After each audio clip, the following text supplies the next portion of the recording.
I want to talk today about what you might do during your time with God. These are only suggestions, and certainly I hope you will find ways that are right just for you. Since we come to God, prayer will be our principal activity. We indeed want this time to be a time with God. I want to talk in greater detail about praying in the coming weeks. But one of the most freeing experiences I have had in my spiritual journey is discovering that prayer comes in a seemingly infinite number of variations. Prayer is more than just saying our prayers. It's not just the formal prayers we say in public, nor is it even necessarily in words. I found that you don't have to close your eyes or bow your head. Prayer can be done with colored pencils, doodling, with the rhythm of footsteps, running or walking, with writing in a journal, or drawing a picture in your mind. Prayer indeed could be musing over your day, remembering friends and those in need. Prayer basically is time spent in communion with God. Think for a moment about being with a good friend or your spouse. How many different ways are you together? There are times surely when you discuss an issue even heatedly that is important to both of you. There are other times when you share an inside joke or an event that is special to the two of you. There are probably other times when you just sit quietly. And indeed, probably there are times when you are truly, truly present to each other. Prayer is like that with God. I think it is any way that we can be with God, hear God, and be heard by God. So if you haven't already given yourself permission to expand your definition of prayer, please do. I want to talk about my pattern of praying in hopes that it will stimulate your imagination and you can find your own special way of being with God. God as creator, other. God as incarnate, human, Jesus.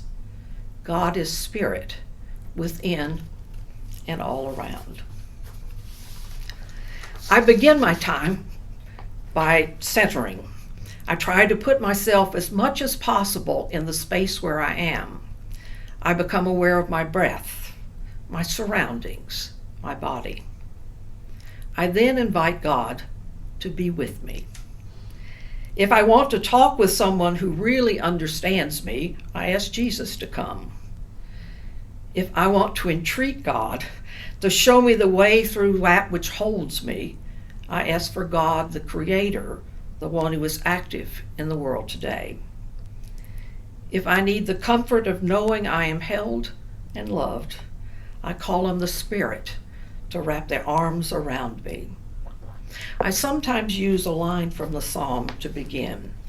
Be still and know that I am God. Be still and know that I am. Be still and know. Be. I then engage in a time of prayer.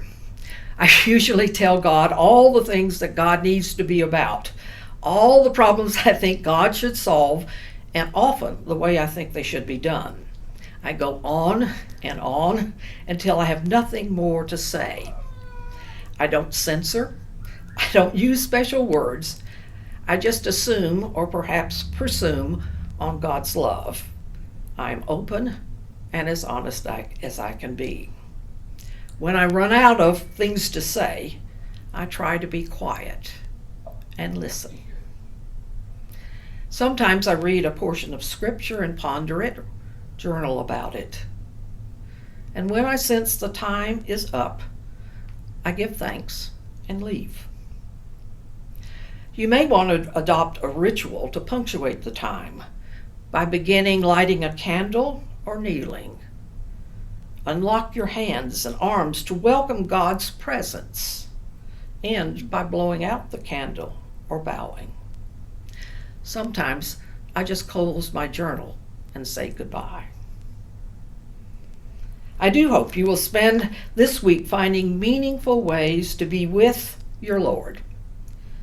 I hope also you will create a pattern that suits you, flexible or structured, free-flowing or traditional. I hope you will make the effort to develop this discipline. I will join you in that work. So blessings and stay well.